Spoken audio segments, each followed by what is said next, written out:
Curtis Hargrove is a 36-year-old charity marathon runner. He hails from Cold Lake, Alberta. So this weather in Chicago during the winter probably won't faze this man. No. Although it's going to be nice on Sunday. So far, he has raised over $500,000 for a number of charities. He's run over 300 marathons. He's going for a world record on Sunday. And he has the footwear that will tell the whole story. Curtis, welcome to Chicago. Thank you. Thanks for having me. This is so great to have you.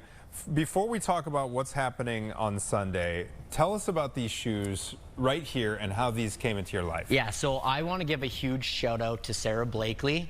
She's the founder of Spanx and Sneaks.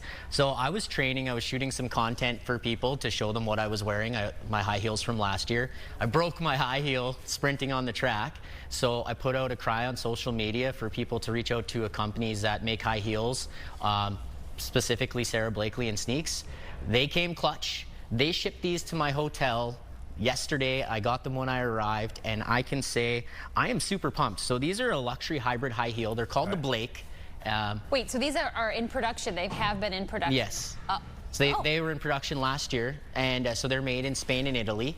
And so the Blake style, it's a double Velcro, which gives you support and enough room for comfort, and you can adjust it so that it can fit your foot properly. So it's really awesome. So are these used for like daily wear, or are these just for like athletes who want to run in heels? No, women. That's not a very big target market, right? So women all over the world are wearing these, and I mean, really? I saw these 2 months after the Chicago Marathon last year, and I was like, where were these when I was doing this Guinness World attempt? And so yeah, it's so awesome that they partnered with me, and I can't wait to use them. You're running for a record on Sunday, but it is for this really special cause, and I want to talk about that in just a moment. But first off, you've run over 300 marathons. How many so far have you run in heels? Just one? Yeah. So okay. So this will be the second.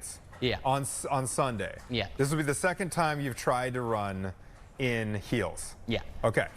Before we talk about the cause, there are some parameters that you need to meet in order to qualify for the Guinness Book of World Records to break the record. What are those parameters? Yeah, so the rules state that the high heels have to be at least 2.75 inches, and they have to be no bigger than 1.5 centimeters at the tips, so at the bottom. So they can't be a platform heel, they have to be stiletto. And so these high heels are 3.07 inches, and they're way smaller, 1.5 at the tip. So everything meets the requirements. I guess it's all in what Guinness says after that.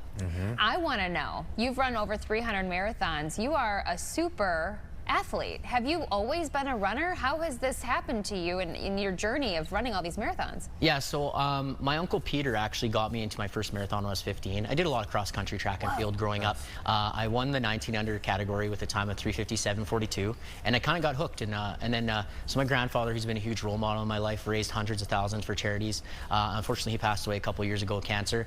When he was diagnosed with cancer when I was 18, after I graduated, I said I'd run for my grandfather and Terry Fox. He's our Canadian hero.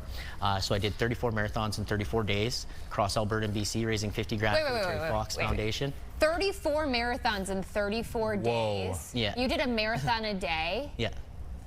All the way across Alberta. Alberta and British Columbia, and then raising 50,000 for the Terry Fox Foundation, and then Forrest Gump. I grew a beard. I'll show you a picture of my beard when I was running across Canada. But yeah, everything kind of tied into each other, and I just got asked to do all these things for charities, and here I am now. How have you stayed injury-free this whole time? So I actually tore my Achilles. I'm not sure if you can see it, but I tore this one completely. Scar back there. I tore this one you were at home. Completely off. I did it at rugby practice actually, but it was from all the marathon running, so that kept me out. And so yeah, I will share a story that I don't share with many people. I struggled with addictions and mental health.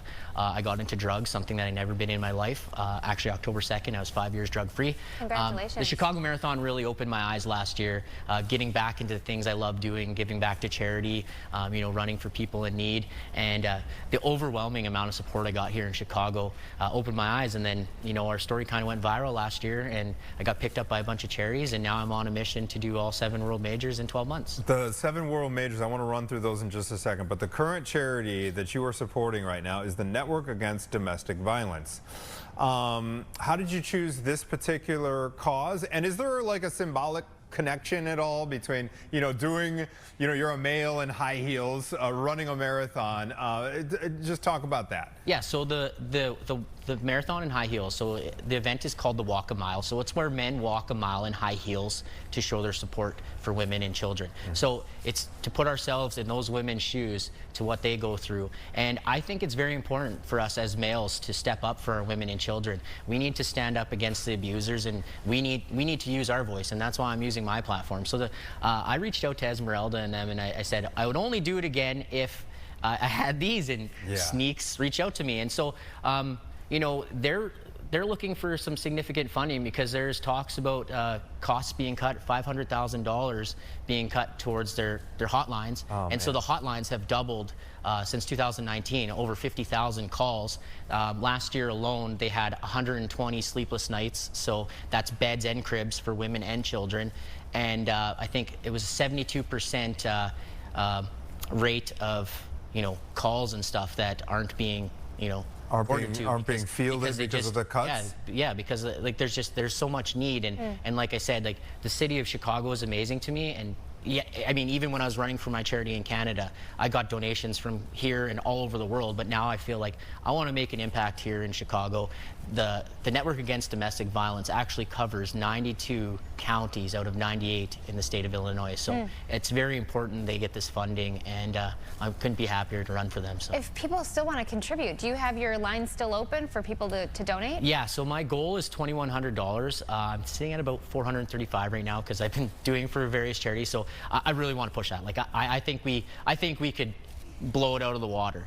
So I do have a link on my Instagram and Facebook, and I can give you guys the link. Let's get your handles right now. Without further ado, where can people find your Instagram and Facebook so they can donate? So we got to get you to the $2,100 mark. You're at $435 right now. Okay, we got to get that up. And so yeah, my Instagram, Facebook, TikTok is chargrove15. Oh, there we go. I post all my live videos and everything, and you guys will be seeing, you know, in the moment live videos, because I have to record it. I don't have anybody running with me, so I got to record every couple kilometers or miles just for Guinness's. Yeah, you need to document. And like at the end of the day, I said, like, the record attempt is just a way to get recognition for the charity. It gets people talking. It gets people thinking, right? At the end of the day, the record doesn't matter. I'm doing this for the women and children. You know, I didn't do it last year.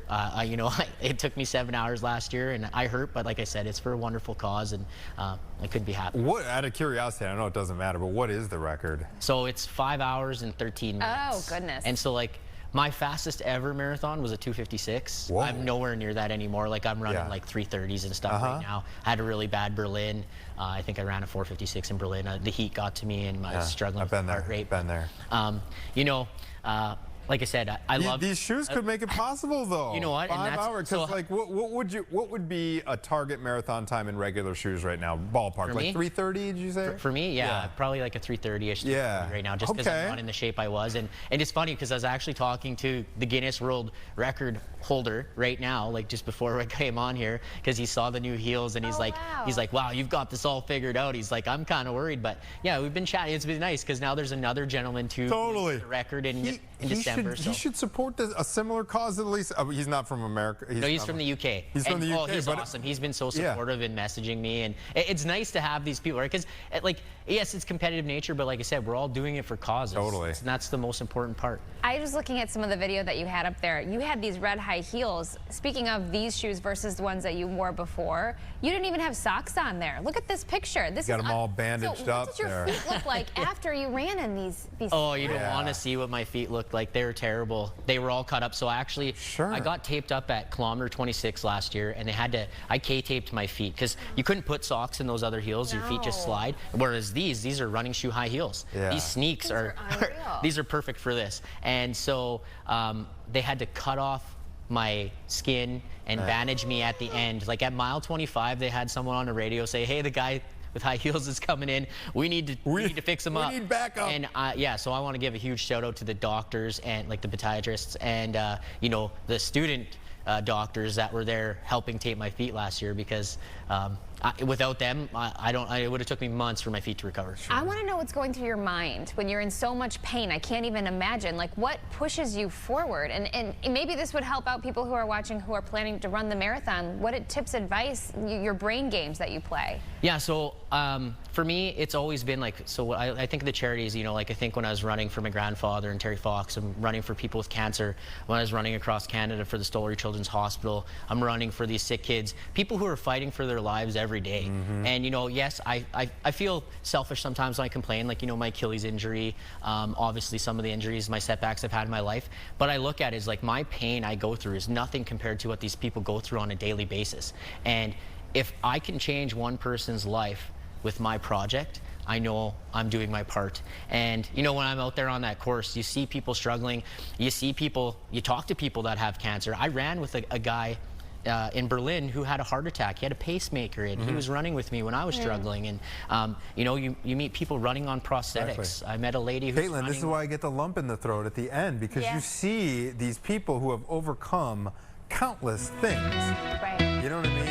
Finishing up in Chicago. Before we let you go, Curtis, you've run Chicago before, but give us an assessment of the Chicago crowds, the support you get from our local folks, and the reaction when they see you running by in heels. Yeah, it was awesome. So like Chicago was my first world marathon major last year. So like, I mean, it's hard to, you know, not say it's one of my favorites because like, you know, this is what started my journey. But the crowds, it's awesome. You know, it's like there's DJs at every corner. There's people cheering you on that don't know your name. And the looks, like people just quick looks. And, oh man, like what's going on? And then yeah, like, you know, there was a lady who drew men's. She posted me on TikTok. She says, who is this man? We need to find him. And internet did their thing, and then everybody found out my story and what we were raising money for. So it really catches the attention of people. And like I said, if you're a charity marathon runner and stuff, you have to stand out. You have to do things different to, you know, bring ideas to the cause. So I love what you are doing. And those shoes are fabulous. Hey, Curtis, good luck on Sunday. Awesome. We'll be follow up with us. Send us a note and let us know where you come in. Yeah. We'll look for you around the 5-hour mark. You're gonna do it. The 3-hour mark. We'll watch 3:30. 3 hours. 3 hours. 3.5 hours in heels. I'm going for sub 4. That would be, yeah, sub 4. Hey, Curtis And those bad Hargrove. boys, you never I think know. you can do it.